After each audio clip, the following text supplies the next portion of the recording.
Yabusweni komo o channel so AG politics abani unia podcast of training because big headlines and yajamre na yidibi exumbo ni dim ya braxe mu mesok se nyanko amayu semnim na ya titi show so Accra TV unia nsembi NPP mu hwa unia yidibi epiti egu abobo ano na eye communicator obetra akunya so ekyerese NPP amayikuru etimi abopo akuhie mu executives no abopo afa Sammy Gyamfi hu se papa no omo ebigu nima ase a woni enye asemboto akwa na ne nyina is based on 2028 election no omo political points onia ya jemre na yede bi exobo yes emre emo ransom nim na yenhwe ne ko ne ba ham AG politics abadi ade me yase parliament house of records a guest house no motimi allow chairperson say abnas osiyasari Public Account Committee. Yeah, you know, 8 years who presided over corruption. Solid 8 years old as a deputy minister of finance. Boss were running. Mo ka na mo go banks. Mo say bank no Ghana bank na de ka mo buy no o de ka 9 billion. 9 billion. Mo ko parliament e kwa 25 billion. So mo ba be bank cleaner exercise. Clean up no way. What's the money? Or preside be because you're part of the governance. Eti America say NPP no me mean can say NPP for no corrupt. Omo preside over here management of your economy no. Omo they are the same people that normally do all parliament no. You see where they are coming from. Sammy ya ba obehu ya ba sa obehu so order to consider ba o. Kwaju me can be Sammy am good brother boka. Ya yire no say there be anya Sammy Bank of Ghana. Asema making Minister, what told my minister catch you say, Sammy Agma 1 year gold board, influencer, a foreign influencer, big one, 15 billion through gold. Samuel Bonnie. On your bonnet. Says Sicano, and yes, Sammy Gyamfi, and no real mamma so always set here, ye can't say, maybe ye Jumana. I can say gold to know, small of gold to know, and then Milun Yanka. Yeah. And the PMM say, Yadebia, Yakan never saw 1 minute, and they can good, but it's Sammy Gyamfi.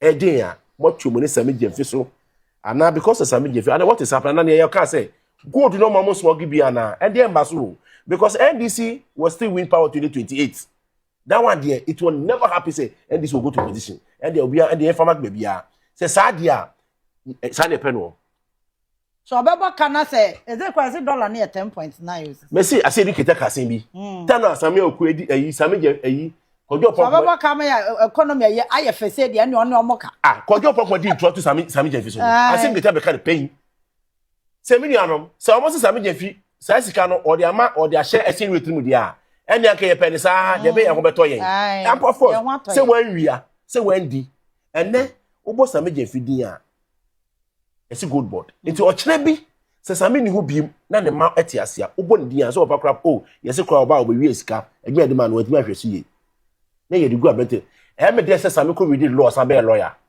say Sammy read law be lawyer anka ya me kam ya anka Sammy nka ne nkofo di be ye ne won papa na okote hwi wo yi no key point no e wo TV3 no ono kofi be ne start say on the start here say the bodyguard awia sika Sammy catch us or the be court for evidence ba no police statement ni na free and the Facebook account no put ni nya down why should we do all this me also NPP ni me be try say na me adwedi no better say na me tia air champion ora mama the course the enyezo meka eto so ba me hu me oye ba me hide behind me ye lawyer me ye CEO civil society na mo fa can destroy man no Sammy yes ya ye nya bro mem ha o say on person mo break Sammy Gyamfi ma meka ne ko mi nkyerɛ o meeting no mo koye no When you move that. The pride of Bono.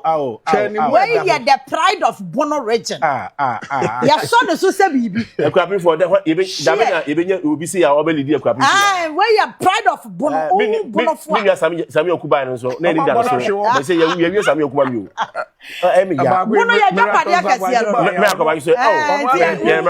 protect him. You don't want to buy Bono for you. See about Bono. Ya mo bia kwa manifestation na ne ye 9 enti ya asema ye ka no president Fatano pa awurade woni mu no tina dwemsi ya aso rest Sammy Gyamfi minim say den na wayo oni made ma omododo Sammy law no video ho aboa Ghana pa ni otua the law ni fees man no oni akọ say ekoda na say say Sammy read the law no be lawyer me ka bibia ba na ga ekọ because on be hold oni meet on koye ma me ka ni che pain on koye meet on koye ni say on man hold Sammy Gyamfi a Sammy ma good board man is be on be akọ no ma 2022 ba power so almost started from Sammy Gyamfi no be confused na almost can so say almost Sammy Gyamfi a esa na party for no ko Sammy Gyamfi no Sammy be start ante omo nti o ante omo a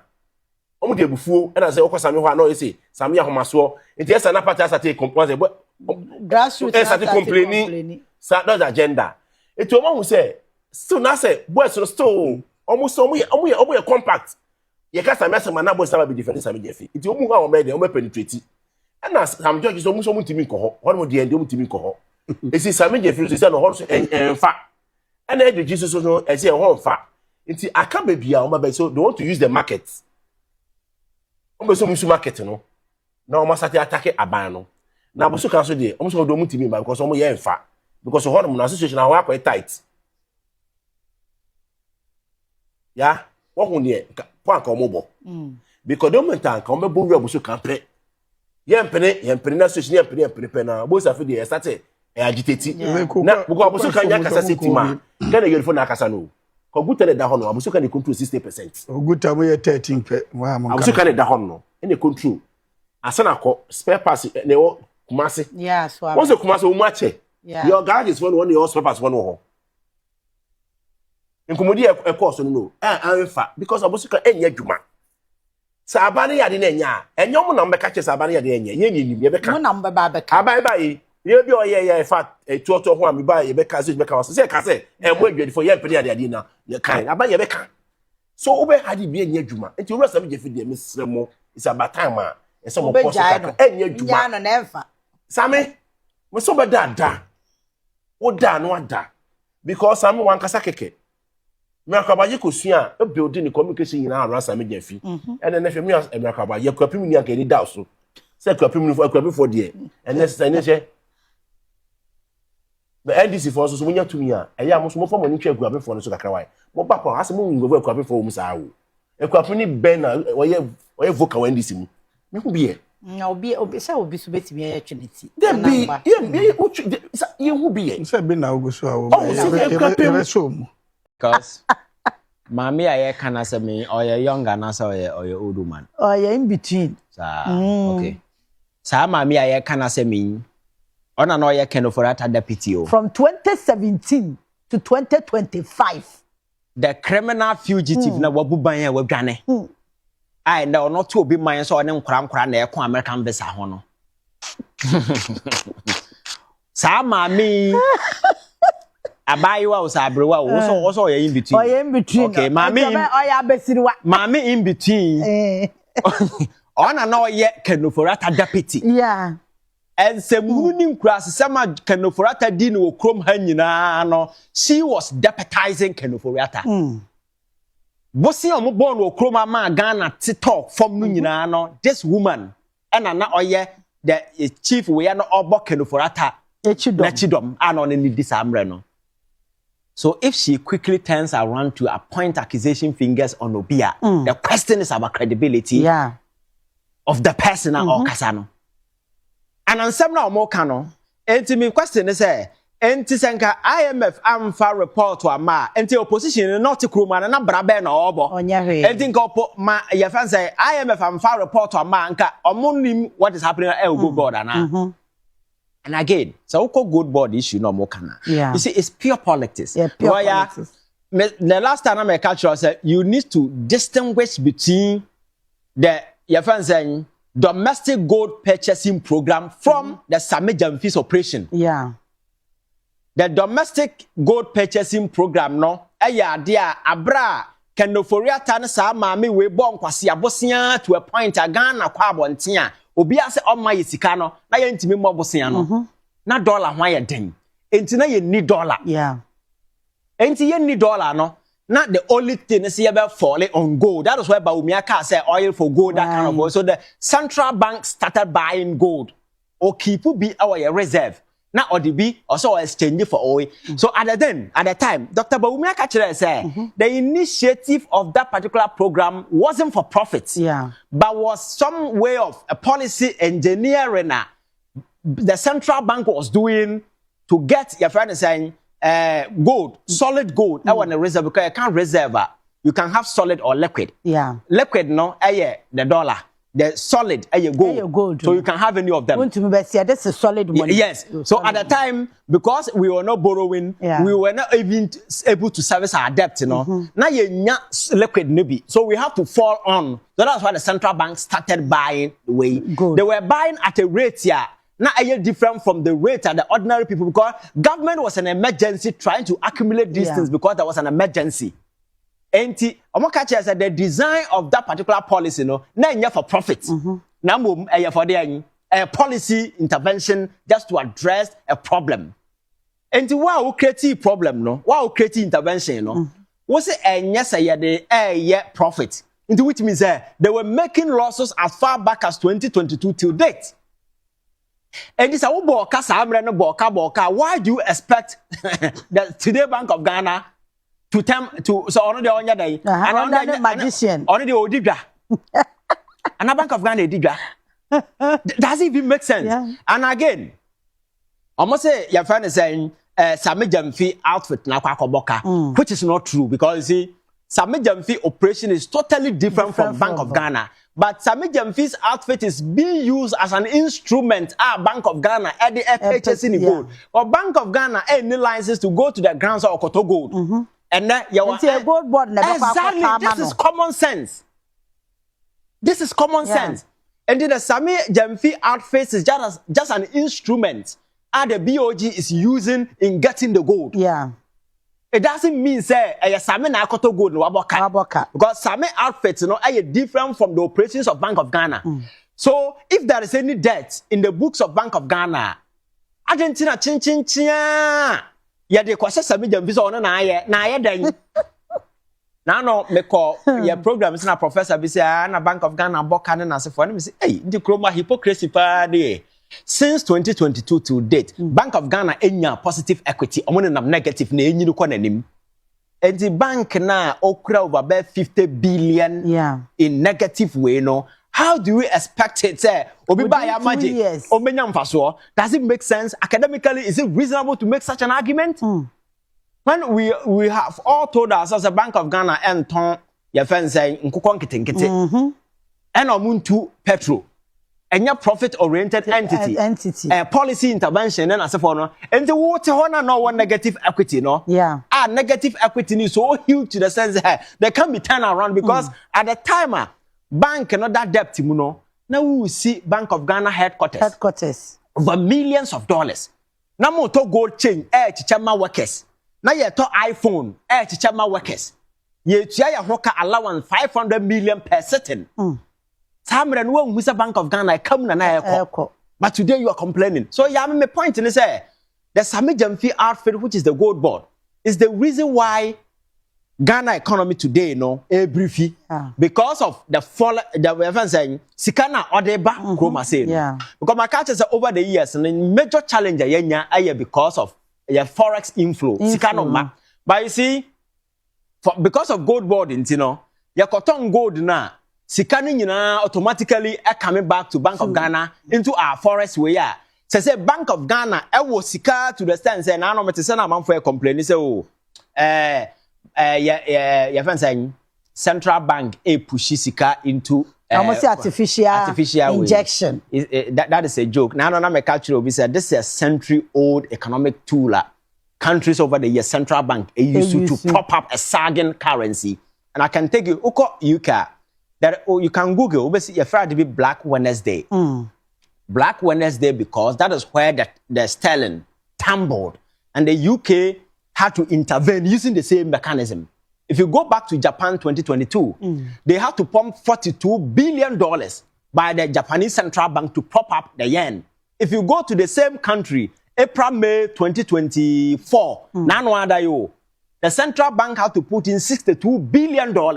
Somebody prop up the city. You go back to South Korea, they did the same thing. So this is an intervention. All the countries, even China, they'll do all these things. But oh yes, the only problem they say, when you're luckier, you will burn your reserve. But IMF report na buy no. It's 182-page document. Oh, dabi. Okanya. Or attribute all the gains na you're making in to gold. Yeah. So the Sammy Gyamfi outfit, Sikana Enamwa Airbano has been able to give us stability. But what is the whole essence of this economic space? Is it not to buy comfort of average people? Yeah. And they say that it's not sustainable. It's sustainable because the IMF is telling us, your reserve are double. She said, $11.9 billion. So we have about 4 months to almost 5 months import cover. So we are not burning our reserve. So the Bank of Ghana is at liberty to push in more money because now we are not burning. And I know say one of the Aquabiti TV so the near briefly free Bank of Ghana pumped 13 billion and as Sika when kebetim their beer factory. Well, I'm say cannot cry betim their fan nurses. Nurses of one or more money. Nkata so metua makana 13,000 ya roli o mawie no nania bro afa no mo se ya ma fa nurse fu ni ko huntini yeah people sit on TV advertise ignorance so because see central bank and charity organization also ska go bag him the kwache what they do is they sell the dollars to the commercial banks and the commercial bank pay in CD or any other equivalent Bank of Ghana pay so sika no say central bank rinya ni say central commercial banks rinya ni bebre omo de bi so koma license your friend say forest brief for no omo saka ni bebre price na so te then they take the excess CD in the system mop it up just to stabilize the currency and no can hold be na inflation kra no drop gidi no so it's a century-old economic intervention and the Bank of Ghana na I introduce you, it's not a novelty. So what is this fuss about it? So my point is that Sammy Gyamfi ne audit.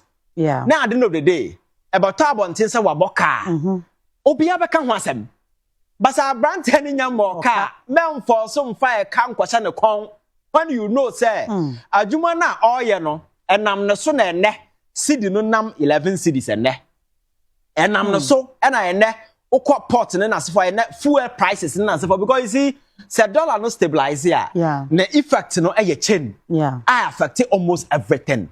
And the economic stability, no, why are people not complaining the economy is stable? Why are they not complaining? But you are complaining about other intervention when under Abeno say say domestic gold purchasing we know and not profit oriented for policy intervention, you destabilize and to gold go your boka, you can go back and refer the documents.